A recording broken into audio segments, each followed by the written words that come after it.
Hocam şimdi dışarıdan kelgen bir akayga, Kırım'dan kelgen bir akayga böyle karşılamak için katıp bir mani açsak yaxşı olur. Kapistan'ın koçanı Alman'ın aşı. Aleyküm selam, hoş geldin. Kırım'ın caşı. Çok sağ olun hocam. Teşekkürler. Bunu seyircilerimize de paylaşacağız.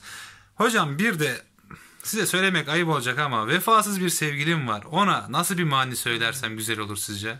Közlerin kara kömür mü? Yaşaganın ömür mü? Bir mektupçuk yazıp cibermişsin yoksa yüreğin temir mi? Ya yüreğin temir mi? Yüreğin temir mi?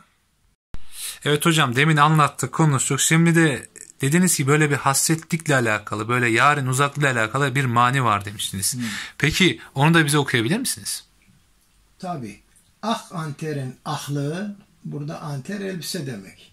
Kızıldır dudaklığı, aklıma zarar ketire yarimin uzaklığı.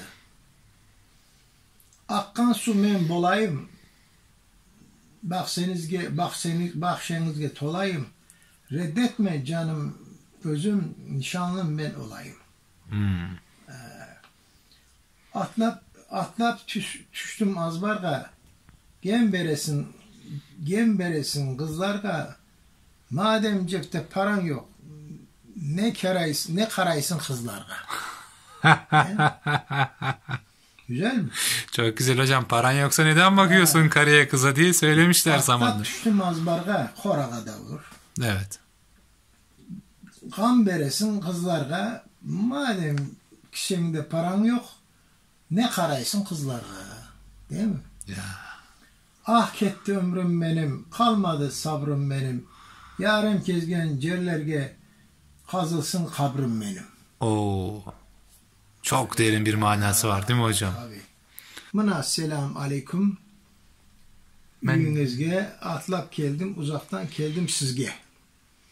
Aleyküm selam, hoş geldin. Ah bir tanem, atını koy da baylayım, kıdırlez lalem. Cavun cavsa cer düşer, kar cavsa buzlar.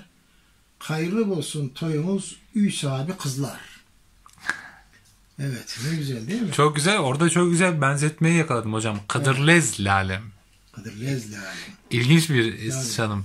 Yani Anadolu kültüründe böyle bir şey görmedik bu zamana Hayırlı kadar. olsun degenge, darısı bolsun.